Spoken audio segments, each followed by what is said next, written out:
all that money and he still wore the same set of threads the entire movie. This is Pickpocket.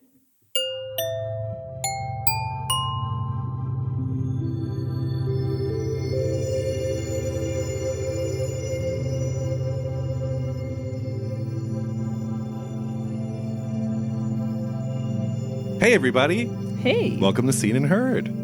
Hi. Heard.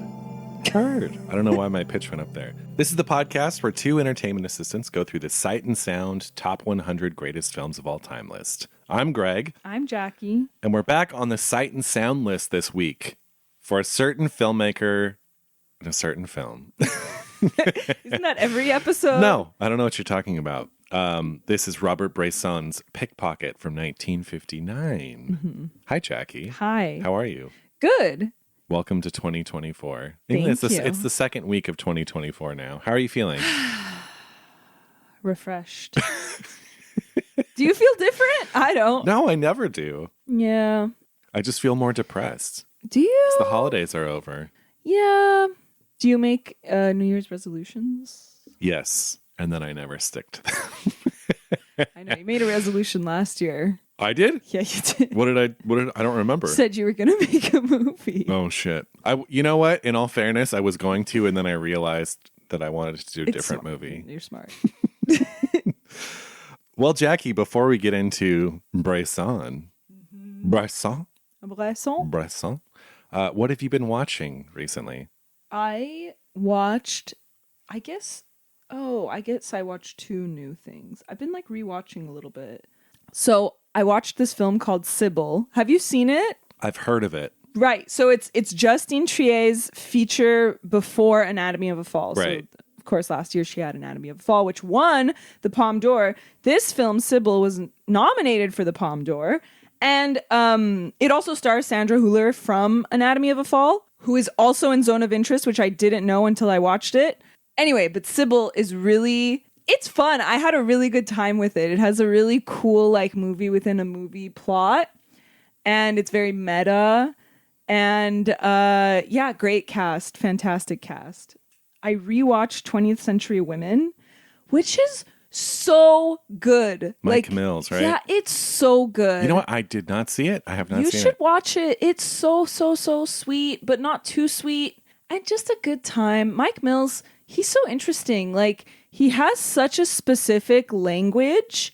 And yeah, I just really like it. And I appreciate that he like sticks with it. And it's really awesome. Yeah. You know, like those montages, those Mike Mills montages? Yep. They're so good. Yeah, everything I've seen of his I've really liked. So I've meant to see that since it came out, but I just haven't. It's so good. And then I watched Carol. Beautiful. And so good. What is there even to say? What is there even to say? I don't know. It's just such a good Christmas movie. And I did watch Zone of Interest. I will withhold most of my thoughts, but 2 thumbs way up is all I can say. Yes, we will have our special episode coming up later this month where we run down our favorite films from 2023. Yeah. So look out for that. It's a really different experience. That's what I like to hear. Yeah. Nice. What have you been watching? I just have one besides this Bresson film. I saw Poor Things. Oh, you did? Yes. Oh my God. I'm just so happy that there's still space for movies like that. I know, right? I'm obsessed. It's so good. I'm obsessed. It's so good. I'm obsessed with it in a way that I haven't been obsessed with a new film in like several years. I feel a similar way. Like while I was watching it, especially like the first part, I was literally just gawking at the screen. I was like, wow. Yeah. And while I was watching it, I'm like, this is wow. Yes. And I haven't had that. You're right. Me too. I won't Sorry, say no, not at all. I won't say too much about it because we did just mention a best of episode later this month. Mm-hmm. Maybe there's more about it then. I don't know. But I loved it. Yeah. I adored it. Good. I loved every minute of it. Thank God that movies like that can still exist. Agree. And it seems to be popular. Like people are actually seeing it. And yeah. It's really funny and it's deep. It's so funny and deep. It's just been a long time since we've had like in like a Terry Gilliam way, or like Jean-Pierre Jeunet, like these big, fantastic worlds like that are absurdist and wacky, and like we haven't had one of those for a long time. You're like, right. I can't really remember the last You're one. right. And I just loved it. And of course, the performances are great. And of Incredible. course, like it's a deep film. I like know. Willem Dafoe made me really sad. it's great. I loved it. Yeah, so, me too. Yeah, Poor Things. I'm glad you liked it. Yeah.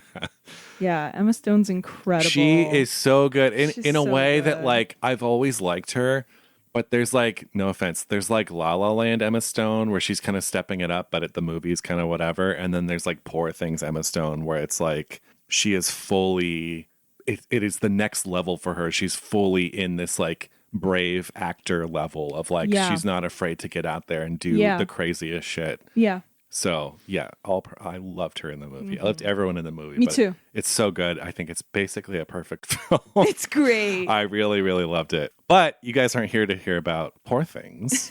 You're here for us to talk about the opposite of Poor Things. Exciting, a very stuffy, but not movie. in a bad way. Objectively less exciting. Yes, intentionally so. Yes, exactly. This is from 1959, Robert Bresson's Pickpocket.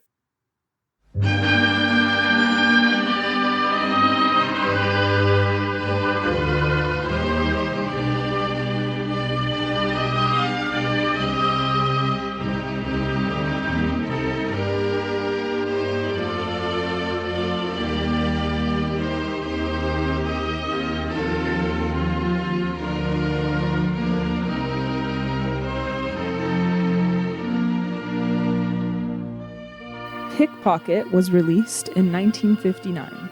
It was written and directed by Robert Bresson. Cinematography by Léonce Henri Burel. There's no score for the film, but the music of Jean-Baptiste Lully is featured. Pickpocket is the story of Michel, a Parisian who is convinced that some men are intellectually superior to others, and this gives them the right to take advantage of people in the form of theft. He begins to pick the pockets of people at the racetrack and on the subway. A police investigator who arrested him at the racetrack was forced to release him for lack of evidence, but he remains suspicious of Michel and talks to him at the cafes. Michel's mother dies, and he befriends her next-door neighbor, Jeanne. Eventually, Michel meets a few accomplices, and the three of them train together, steal together, and split their winnings. After his two accomplices are arrested, the investigator reveals that Jeanne reported a theft at Michel's mother's apartment. However, his mother later canceled the report, revealing that she knew her son was a thief. Michel runs away to Italy and England and returns 2 years later to find Jeanne with a baby. His friend Jacques is the father, but he's out of the picture. Michel gets an honest job to support Jeanne and the child. However, he just can't scratch away his pickpocketing itch and is finally arrested at the racetrack for trying to steal from an undercover cop. In jail, he shows little signs of remorse, just frustration that he got caught. After a while, though, and with frequent visits from Jeanne, he realizes he loves her and regrets his thieving ways.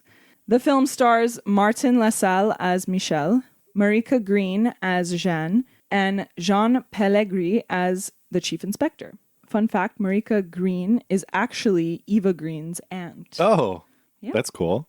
So this film was apparently inspired by Pickup on South Street by Samuel Fuller. Oh, okay. Mm-hmm. And this is the first time that Bresson shot on the streets of Paris. And he purposefully did it in July, which is like part of the French vacation season. He wanted the train station to be crowded. And the cinematographer Burel, who had worked with Bresson several times before, had to hide lights and trees and places that people wouldn't notice. He used the circuits of cafes and bars. Yeah, I mean, he was his cinematographer. He was a silent film cinematographer that he plucked out of retirement for, I believe, Country Priest was their first film together. Yes. He did A Man Escaped. He did this film. He did The Trial of Joan of Arc, but they had a big falling out during the shooting of The Trial of Joan of Arc, and they stopped working together after that. Oh, because that was after this. He hates that movie. Like the cinematographer, there was this interview I read of his, and he was just like, I don't want to talk about it. Like, yeah. Which I actually like that movie. Probably because you can't eclipse the Dreyer film. Yeah. Not that I've seen So Bresson's. one of the things, it's funny you bring that up. One of his issues with Bresson was that the actress who plays Joan of Arc in that apparently has like really beautiful eyes, and the cinematographer really wanted a shot of her like looking up to God, similar to the way that Renee Dreyer did Falconetti. it. But because Dreyer did that, Bresson was like, we're not doing that. She's looking down always. And the cinematographer got pissed. He's like, you're wasting this girl and I want to do this. And that's some dumb shit that Bresson would say. my just because Dreyer did it this way, I'm going to do the exact opposite. Want a little edgy boy. There was a technical advisor for this film, a professional pickpocket. His name is Kasagi. That's his name. He doesn't have a last name. That's just like his performing name. He went on to become a sleight of hand artist because he could no longer pickpocket after all of this publicity. He also plays the first accomplice in the movie. That's him. He's actually still, if you go up to Reno right now, he's still doing shows with like he used to do shows with Ricky Jay and stuff at Circus. Are you serious? No. You almost got me there. You're like, wait, how old would he have to be? Yeah. This film was nominated for the Golden Bear at the Berlin Film Festival. Obviously, Paul Schrader is a huge fan of this film. He has an introduction to it on the Criterion Channel, which I highly recommend. It really gives a good insight into the movie. And he plays direct homage to it in American Gigolo. Have you seen American Gigolo? Yes, and I don't like it at all. The ending is literally in jail. The woman comes to visit him. Oh my God, it took me so long to get to you. Like, it's almost word for word. Yeah. And then also in that little thing that Paul Schrader made for the movie, he basically talked about how while Taxi Driver is very different from this movie, it is still also, he watched Pickpocket and he was like, you can make a film about a man in his room and you can make it about the room. Right. So it influenced Taxi Driver and also just this like soul trying to find its place. As long as you've got that voiceover narration. Floating around the narration, obviously. Mm-hmm. So you could see this in a lot of Schrader's work. Yeah. And that's what I got. Yeah, sounds right. Imagine if you said sounds wrong. One day you're going to say, actually, that sounds wrong. I'm trying to think. We've done 1 or 2 Bresson films so far. Oh, wait. I forgot. What number? This film is number 63 on the 2012 list, which is what we are working off of. And it's number 136 in 2022. Kick it down. So on the 2012 list, yes, this is our last Bresson. Right. Well, we've done Balthazar, we've done A Man Escaped. I've shown my hand. I showed my hand a little early on this one. Even like I texted you while I was watching it. Well, when did you see Poor Things? Was it like the same night? Was it the same day? Was it? No, it was a couple days before, I think. Okay, I've seen this before. Oh, you have? Yeah. So this is my second time seeing this. And my history with Bresson is very hot and cold. If you remember our Man Escaped episode, I really love that movie. I think that's a great movie. And although it was a long time ago, I also really remember loving L'Argent. Mm-hmm. Everything else, though, listen to our Balthazar episode. I don't like that movie. I love Balthazar. No. And I don't like this movie. Here's the thing. It's not that I dislike this. I like it more than Balthazar. Really? Even though on paper Why? I should like Balthazar more. I think my problem, this is a perfectly fine movie, and I even get caught up in the details of the pickpocketing and the way that he's able to create suspense from these nonverbal moments with no music playing. And he's good at that stuff. But as I was watching this movie, it was reinforced for me why Bresson is not a filmmaker for me. And I think it really stems first and foremost from not calling his actors actors. They're called models. Bresson called them models, and they were not to emote. Yeah. And they were instructed to do a scene over and over and over again until they lost all spontaneity. And it was just like, which is funny because Kubrick did a similar thing. But Kubrick's filmmaking lends itself, I think, to that kind of... And Kubrick's films were still like bombastic and big, where I feel like Bresson is going for this very stripped down... It's not realism. He's not going for realism. No. But it's just... like, I can appreciate what Bresson was trying to do. I think when the story is something like A Man Escaped, his style is beautiful, works beautifully for that subject matter, like a guy escaping from prison. But in this film, it doesn't work for me. I feel like this movie, just as a whole, this movie has one foot in the grave. Like, why even exist? If you're gonna make a movie so completely devoid of life and spontaneity, why am I sitting here watching it? That's what I come to. And again, I don't hate this movie, and I get caught up in the little scenes with the hands, you know, him and his hands and the feet clopping, and like I like all that stuff. But the guy in this movie might as well be a piece of driftwood. Like, I'm getting nothing, and I know that's the point, but also, why the fuck do I care about this guy? Guess what? I don't. I fucking don't. So at the end of the day, because I like my movies emotional. But here's the thing too, like, I'm a big Antonioni fan. So it's like, it's not like I need my movies to be operatic. But the difference is Antonioni, like, his characters might be feeling very little on screen, but it's projected. Their insides, what they're feeling on the inside is projected in the landscapes and the interiors around them. Mm-hmm. Whereas Bresson shoots his films just very matter-of-factly, like he's just kind of capturing the action, which I get as part of the appeal. But it just, I don't give a shit. And I think that's the problem. I don't think this is a bad movie, but I simply do not give a shit. And I think it is so scrubbed of any humanity that I just don't fucking care. So I have so few notes for this movie. So it'll probably mostly be you. But I just don't really care about it. So that's how I feel. How about you? Listen. It's the opposite of realism. This is as formal as it gets. Like, everything is formal in this movie. And I didn't remember. So going into it this time, I remember liking it, but I didn't remember like how Crime and Punishment-y it is. Right, it is. Which is good. Sure. I kind of love it for that, actually. Like, I love that he's like, yeah, we'll talk about him later. Can't wait for you to talk about him. The fact that he isn't poor. Like, I remember him being poor, and that's why he has to do it. But the fact that he isn't, and it's just like... It's an intellectual exercise. Exactly. Yeah. He's just a self-righteous asshole. Like, I didn't remember that, and I liked it. Like, he has to be above the law. Yes, and I like that. I've not hidden this, that I love hands, and I love hand shots. I think this is a good movie to study. Am I emotional about it? No, not at all. But I am emotional about Balthazar. Yeah. Like, really emotional about Balthazar. Well, to that movie's credit, there's I mean, but also, in all fairness, it's pretty easy to get you wrapped up when you're like, you have an animal who's the center of the movie, and it's like getting abused the whole movie.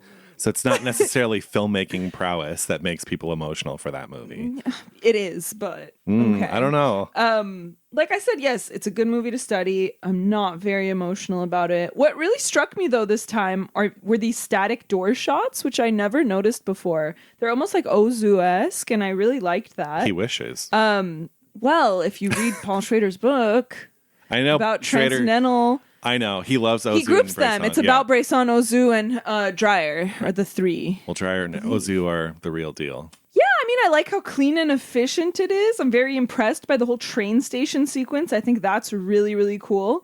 But yeah, this is a movie in which form is more important than function. Like that, it's just that's what it comes down to. This was a practice of his theory, and as that, great. Do I think it should be on the top 100? No. Do you think it should be on the top 250? For the things it's inspired, maybe? Like, the fact that Paul Schrader has built an entire book and theory about this man's work, obviously the other two as well, for that reason, like, yeah. I disagree with that, because I think that any film can inspire somebody to develop a theory in a book, and like, you can study this film though. Yeah, but you can study lots of films, I think, in much more meaningful ways. I don't know. It's just so funny because like I don't hate this movie. There's nothing to hate. I just don't feel anything towards it. And I know that's the point. But like, it's so laser focused in on this guy, and the fact that I feel nothing for him, isn't that a shortcoming of the filmmaking? I mean, that wasn't what he wanted you to feel though. Like, okay, so here, let me summarize the Paul Schrader video a little bit. Obviously, he gets into this whole thing of like, his statement on this movie is that Bresson is using film, the medium of film, against itself. He's doing everything wrong. He is crushing all of your expectations. And you can listen to our Tokyo Story episode. I think that's when we first talked about transcendental film. That was one of our first episodes, yeah. We get into it in that episode a lot. But yes, he's depriving us of actors, of empathy, of like, there's no close-ups, there's no music to tell you how to feel. Oh, sometimes there's... Yeah, but like, it doesn't really tell you how to feel. It's used in like a unique way. Except that... Actually, I'm getting ahead of myself. Well, not in like a traditional way, let's say. Yes. He withholds stuff from us. We don't see the scene of him being caught at the racetrack the first time. We don't see the mother's death. He's playing with your expectations of narrative and lingering on doors. That's like your expectations about editing. It's like, why are we still looking at this door when he's gone? And of course, this is all to make you uneasy and uncomfortable and just like, what the fuck is going on? Until the very last scene in which he has you like leaning in and then there's like a burst of emotion. Maybe you were leaning. I mean, I've seen this before. I've seen it before. I didn't lean either time. It's a burst of emotion in a movie without emotion. That's what Schrader said. I think the emotion in that final scene is so fucking ham-fisted and ridiculous. Her kissing him through the bars, like, give me a break. Oh, brother. But I think that the burst of emotion at the end of Mouchette and Ohazar Balthazar is like amazing. See, I still need to see Mouchette. I know you keep telling me that I would like that one. But I feel like if you don't like Balthazar, you might not even like that one. Well, I'll give Although it a chance. It's a girl being abused, so maybe like, maybe you'll empathize a little more because it's a human. But I think in those two, this burst of emotion works so well. In this one, it's not as powerful. Like, I guess it's lame. Sweet. I think it's lame as fuck. Maybe if they were a little more, like, if you're going to give us the burst of emotion, and of course in Tokyo Story, like, I mean, I'm jumping back and forth. In Tokyo Story, we have Noriko crying, right? Yeah. Amazing. Like, in this one, if they were a little more emotive. Yeah, I think Ozu is he's such a generous filmmaker. As restrained as Ozu is. It's restrained. Even the acting is restrained in Ozu. It's restrained, but he's not going around calling them models. They're not robots. Yes. Yeah. Like, they're robots in this. Yeah. I just can't deal with that.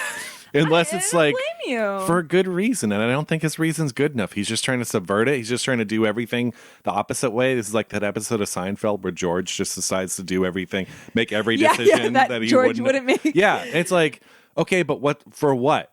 To subvert every expectations? Like, again, he's just some little edgy boy. At the end, he wanted you to be like, oh my God. Oh, Bresson, I'm falling over. Oh my God, you have brought me to my knees, Bresson. Oh my God, the heavens have opened up. You are such an enlightened man. Thank you. I'm playing devil's advocate. Imagine the ending where they're very emotional. Imagine that. What if they both start crying? It's not enough. You don't think it would be enough? No. There's also this whole like French New Wave thing, and like I don't know if he's technically like French New Wave, but of like love conquers all. A lot of New Wave movies end like that, right? And this one is no different. And, yeah, that's a good question. I've never heard him lumped in with the New Wave directors. He's not really. But... He kind of is like their theoretical guide. You know what? Because he's fucking boring. That's why. And those movies aren't. Those movies have life in them. But I don't know. I like his book. Have you read his book? I haven't Notes read on the cinematograph. I don't respect him enough to read an entire book. But it's really interesting. It's not an entire book. They're literally just little sayings that he wrote down. Like, it's not a full narrative. Like, things that came to him while he was on a picnic with his wife. Oh, great. I can't wait to read that. What it is. It's like the bee next to me is very fuzzy. Okay, but let's talk about this like cinematography a little bit. I mean, okay. Because this is his whole thing, right? He wanted to create films that were nothing like theater and nothing like anything else, nothing like literature, purely photographs. Because no one had done that before him. Who had done it? Many people. Who? Ozu, for one. Well, no, Ozu has music. Ozu has like narratives that are very like family, like. Well, yeah. I mean, look.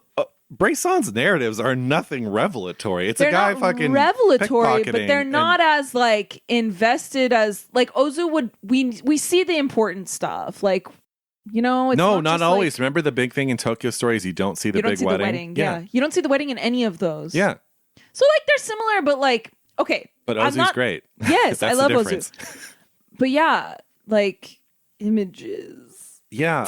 Well, I love the newspaper. Okay, when we're in the subway, I really like all of those sequences. I like that zoom when he first sees the thief steal the wallet.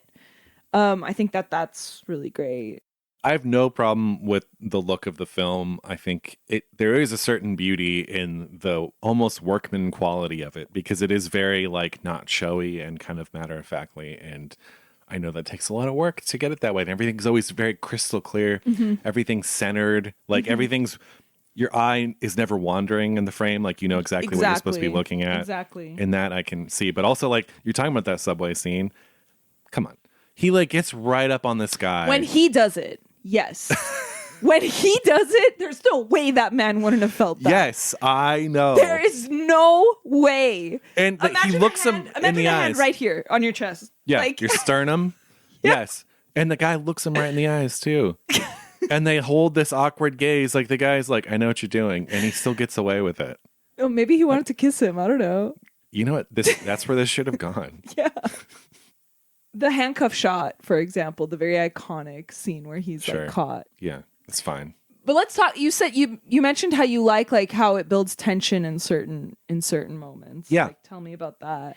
Yeah, I mean he's great at that, which is why I love A Man Escapes so much because he's good. He's all about these hands are telling the story in every Bresson film, and I like that. I like that, and because this movie literally is a guy who's making his livelihood off of his hands.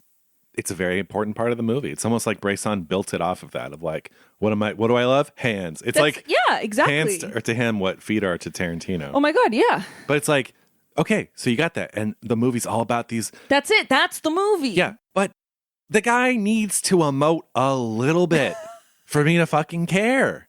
That guy is literally Driftwood. Just don't fucking care. Driftwood.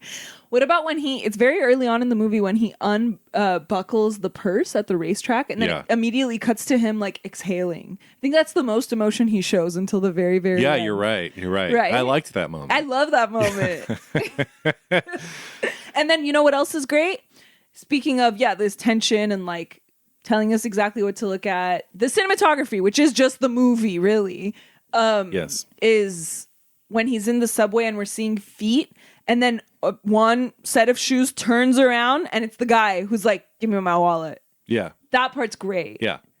That part is great when they kind of stand each other off. Yes, but we don't know it. Like, we're just watching feet and then these shoes turn around and we're like, oh. That's nice. That's cool. And it's nice that it takes him a second to even decide to give him the wallet back. Like, he just kind of, he freezes. Yeah. Well, that's a nice moment. Yeah. Because you can tell there's actually something going on inside of his head at that moment, which most of the movie you can't tell.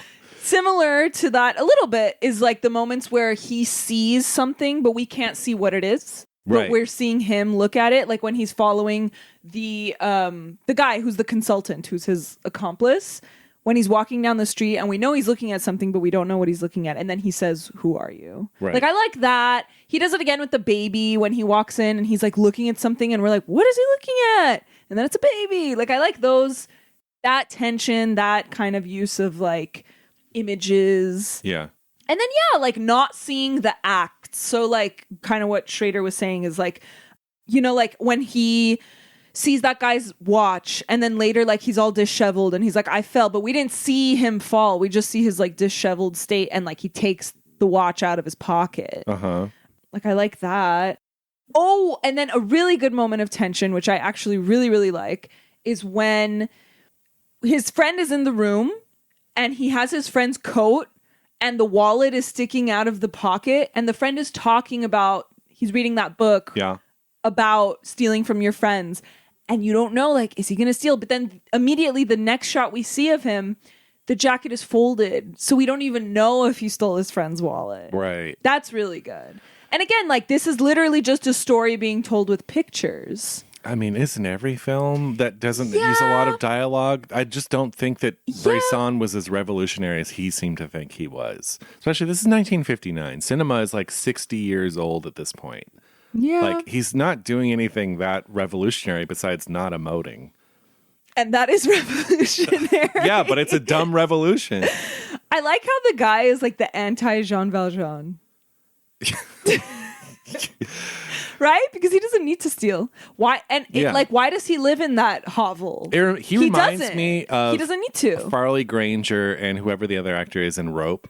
Have you seen? Oh Hitchcock's yes, Rope? yeah. Where, not to spoil the movie, although this happens in the first like 5 or 10 minutes, but these two lovers, gay lovers, who are in the movie are kind of played off as like roommates, kill a fellow like college classmate just again, because it's like of crime and punishment, intellectual superiority and stuff. Yeah. So like, I like in this movie that's the driving force of this. Like, he's like, why should I have to work? Like, I'm a genius and I should be able, if I can master this craft of picking people's pockets, then I should be able to just make a living that way. Yeah. And clearly someone too, I mean, again, I'm reading this into it. I mean, he told us that comes over in the voiceover. And then you could read stuff into it, which you're doing the work for Bresson at this point, because I don't think that much of this is actually in the film, but you could read into it that, you know, the kid had a very like, I don't know, upper middle class existence and has been very just bored his whole life, because why would he look like this guy if he's ever had a exciting moment in his entire life? This guy looks like he just stepped off of fucking the bumper cars at like, I don't no, actually, that's the terrible analogy. He looks like he came off like, I don't know, like he's just been sitting alone in the woods. Not even the woods. He feels very solitary, and he feels like he's never done an interesting thing in his life. Yeah. Maybe he was sent to boarding school. I don't understand why he was a good student. I don't know, but just had I nothing. Yeah, why does exactly? Jen like Okay, him? And that's part of it for me, because that moment at the end, she's kissing his face. I'm like, what has this guy? First of all, what does he have to offer you? Like at all? Like at all? Wait, doesn't she say you're all I have? Am I imagining that? See, I feel like that's kind of like, it's like Bresson, like, oh, this single mother and no one likes her because she's a single mother, but our protagonist like is there. I'm like, what the fuck? This guy's a fucking wet blanket. Like, this guy's not, he has nothing to offer, and he never shows a moment of like tenderness to her or love and affection at all. So the fact that she's suddenly in the end, I know Bresson wants her to have this big explosion of emotion. It just comes off as rote, and I don't like it. In fact, the more I talk about this movie, the more I realize I like it less than I thought I did. Yeah, and like, why does he live in that hovel? But I also, I'm trying to think like what his mom's apartment is like. I guess we don't really see it that much. But I like that, like, we don't know that he's like embarrassed to go see his mom because he stole from her. Yeah. Until the end, like. You know what? You know, another film too, I just realized that this is similar to, is 5 Easy Pieces. Yeah. Right? Pretending to be poor. Yeah, someone who's like bored with their sort semi-privileged existence and just kind of like tries to see how the other half lives, and it's just kind of aimless and wandering. And, but in that film, you have Jack Nicholson. In this film, you have Mr. Martin LaSalle. Mr. No butter on my pancakes, please, because I'm a boring bitch. And he wears the same outfit the whole movie. Yes. And who journals on graph paper? That's my question. Who does that? Oh, good question. Another issue I have. But see, that's a choice, the graph paper. Why would that be in the movie? I don't know. Is it implying that he was like a mathematician? He's smart enough to own graph paper. Maybe back then it wasn't. That's true. It could be. I don't know. Maybe, I don't know. But you know what is a very annoying? A moment where, yes, I look at him and I laugh at how wet blankety he is. When he calls the cab, I think it's towards the end. Do you remember it? It's so funny. No. Like he raises his hand like so fake. You have to and go the back cab and stops. watch it.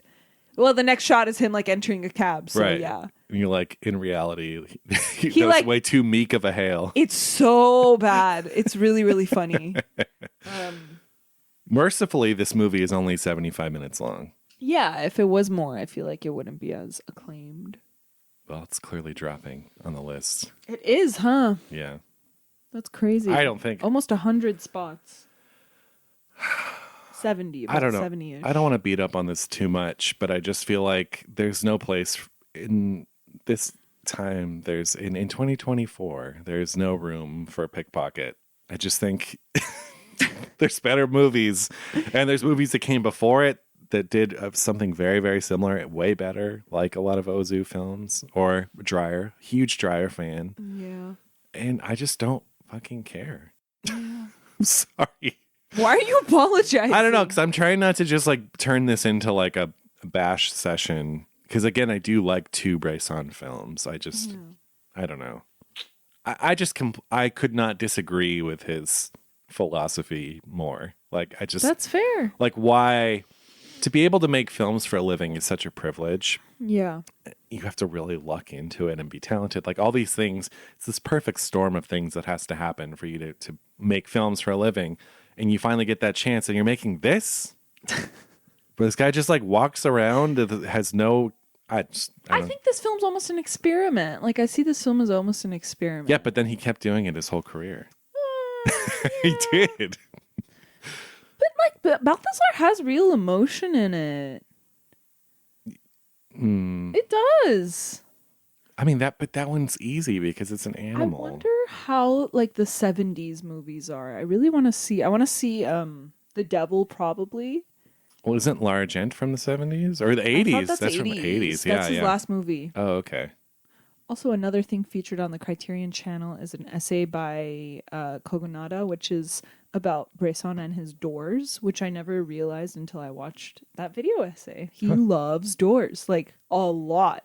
So do a lot of other filmmakers. The opening shot of his first film is a door being opened, and the last shot of his last film is when they're taking the murderer out in L'Argent. Do you remember? Oh, yes. Of the door. I do. Yeah. Not the first person, but yeah. Should we do sight and sound? Yeah, unless you got anything else for this. No, don't understand why she likes him. We'll see. Okay. Calling the taxi's really ridiculous. I don't. Train. We didn't talk about the train station scene though. Like Let's that talk about stuff it, yeah. is good. I mean, the purse trick it's good. Is great. Yes, those are some of the best moments in the movie. Yeah. You never really said how much you like this movie. I mean, it's okay. I'm not emotional about it. Oh, okay. Because you gave it a heart on Letterboxd. Because I like it. Like, would I ever sit and watch it? Probably not. But I like when I'm watching it. I like what I see. I like those doorways. I love the sounds, like, a lot. Yeah, but anyone can do the sounds. Is this your least favorite Bresson of the ones you've seen? The ones I've seen? Yeah, probably. But this is like his most acclaimed. No, I think Balthazar is. I feel like when you hear Bresson, the first title that comes to mind is Pickpocket. I feel like it's Balthazar. Oh, really? We should ask the listeners. What do you think? Yeah, listener. Comment comment on the post. Comment on the post or just like DM us. Well, there's a thing too. If you're listening on Spotify, there's a thing where it's like a Q&A. It's like, what did you think of this episode? So people can leave comments in there. Leave it there. And you can also leave it on the Instagram post. Yay. Yeah. Well, okay, so the question is, what do you think is his most acclaimed movie? When you hear the name Bresson, what do you think most people think of? Yeah, or what's the first title that comes to mind for you? Yeah, but I feel like this is it's an objective question. Mine is Baby Geniuses too. I thought you were going to say Babe Pig in the Big City. First of all, it's just Pig in the City, Jackie. Is that Babe Pig in the Big City? No, it's Babe Pig in the City. Oh, I thought it was Big City. Oh, that's kind of a tongue twister at that point. So you think this movie is okay? I think that for what it is. What is it? An experiment? Yes. That he then based his entire career off. Yeah. So he was like, good enough. But I think it's the best exercise of the style.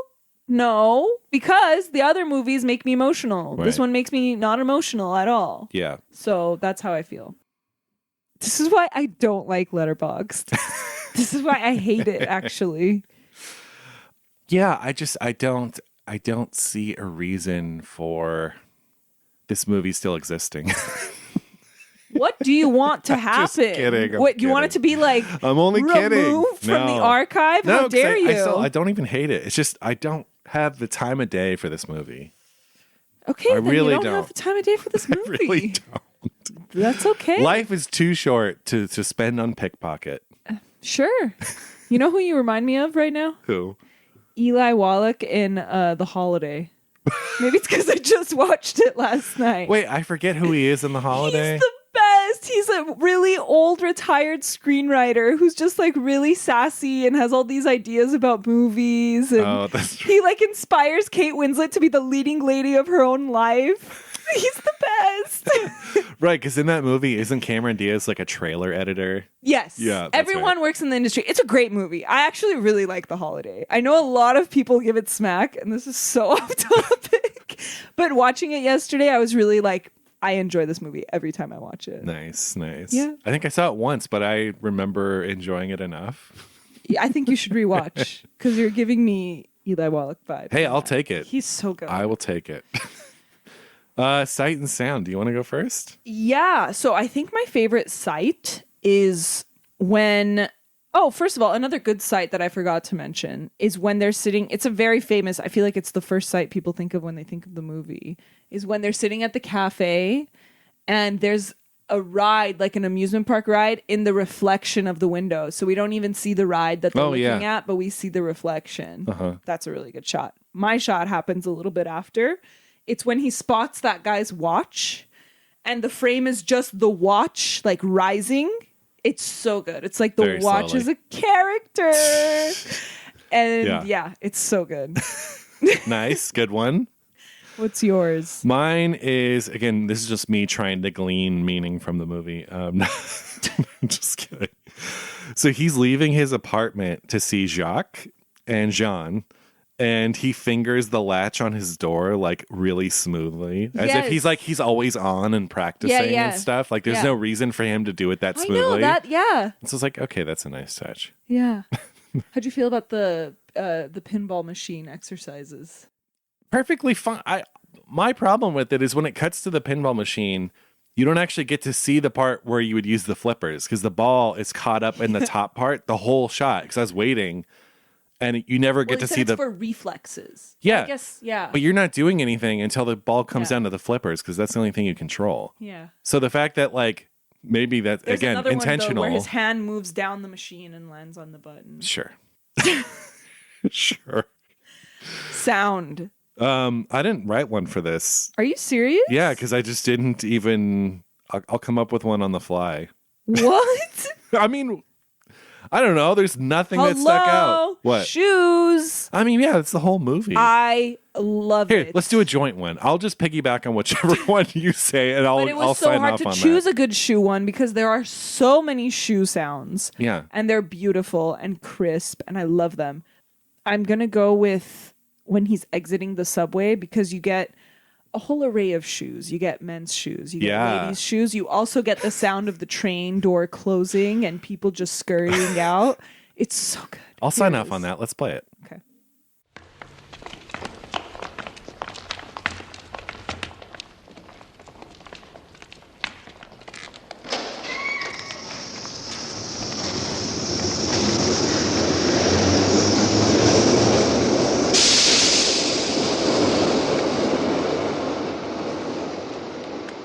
Very pleasing. I love shoe sounds. Well, Pauline. so we would normally do no! Pauline here. When you say normally, I know that There's it's no not review. happening. There's no review. 1959. Yeah, I don't know. I think she was already a professional critic by this time, but I could not find a Pauline Kael review for this. But I did find a little snippet of her on Bresson. Yes. And it's hard to glean her stance from this, whether she agrees with the former or the latter. But she says, while some people find Bresson's films awesomely beautiful, other people find sitting through them like taking a whipping and watching every stroke coming. So leads me to believe she sides with the latter. That's all she said. There's nothing else. Yeah. You're lying. There's something else. No, that's all I could find. She only has one sentence on Bresson. I mean, she might have reviewed other films, but that's the one I could find where she was just talking generally about him. I don't know if it was taken from a review. I mean, that's all I could find online, but it was like Pauline on Bresson, and it just had this quote. I don't think it means she's with them. It's funny because I'm not on one side or the other. Because again, if I hated every one of his films, it would be a black and white closed case matter, but it's not. I like two of them. I like two. But maybe it's time for me to go back and rewatch Lara Gent. I don't know. We'll see if that one holds up. I feel like it does. Maybe. Letterboxd? Yeah, let's do it. Okay, I have a 5-star review that says, a boy cinephile becomes a man when he learns to love the uncharismatic doofus protagonist of this movie. I pulled that for you. You don't think that's true? No, I don't Maybe love you're him. not a man yet. Maybe not. I'll forever be a boy. 3.5 stars. Damn, this guy must have pickpocketed my will to live because I can't find it anywhere. This one's long. I'm just going to pick out a few things, but I like that they bring something up that I was going to bring up earlier, so I saved it for this moment. 2.5 stars. Well, I must say it's very nice of Pickpocket to start off by telling us it's not a thriller. I'm slightly pissed off by that opening. Oh, yeah. It could be because I'm overtired and annoyed and possibly being oversensitive, but there's a slightly sneery tone behind it that almost smacks to me as suggesting that it would be beneath this film to be labeled as a mere thriller. It's a really odd and standoffish way to start a film. I completely agree. I think, and the review's long and they say a lot of good things in it, but I think that's kind of the point. That's also kind of the seed of my problem with it too. Like, Bresson thinks he's doing something so revolutionary here and so subversive that he has to have this warning that's like, hey, FYI, it's not a thriller. Don't expect one. It's like, man... But isn't that Samuel Fuller movie a thriller? Yeah, well, Samuel Fuller made pulpy B movies. Yeah. Not suggesting that Bresson necessarily thinks he's above it, but that's kind of the tone you get. And maybe that's like a distributor thing. Maybe they made him. Maybe they made him put that, but like, yeah, there's some, I don't know. 4 stars. Pickpocket, but Michelle gets caught for saying yoink like in The Simpsons every time he pickpockets. Could be better. I don't have any. Let me. That's all I got.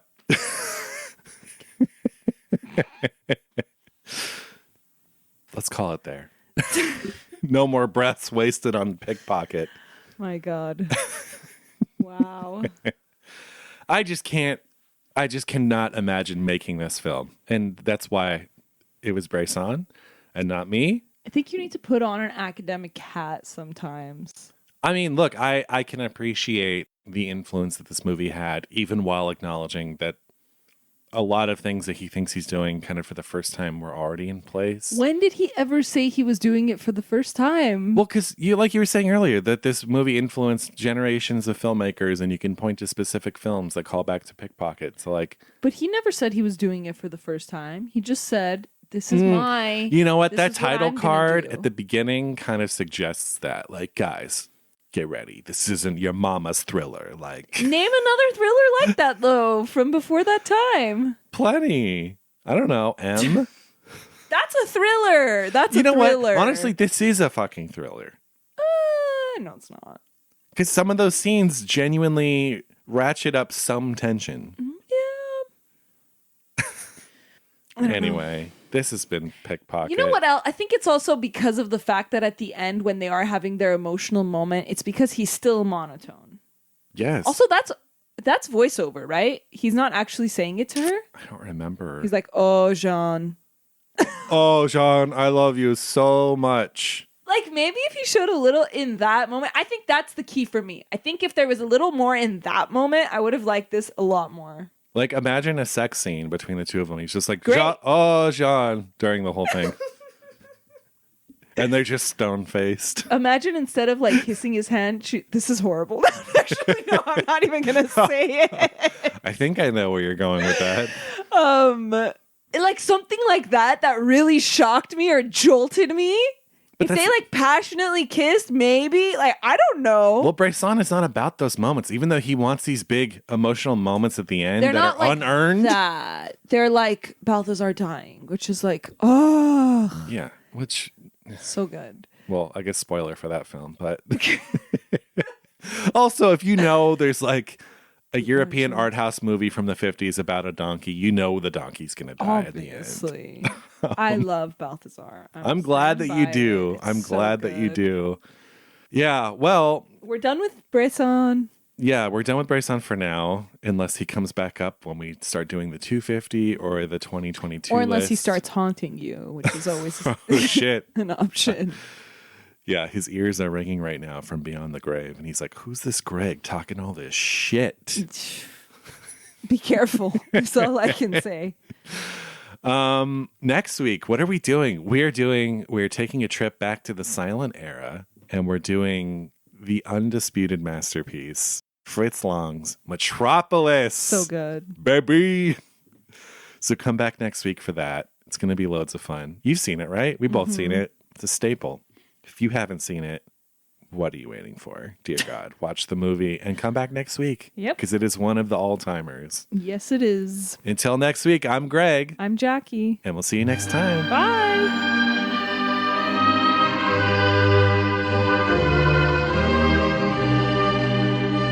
Special thanks to the patrons at our highest tier, John Pennington and Cynthia Fordwell. Seen and Heard is an official podcast of the Arroyo Film Club. We'd love to hear from you. If you want to drop us a line, you can find us on email at hello@seenandheardpod.com or on Instagram @seenandheardpod.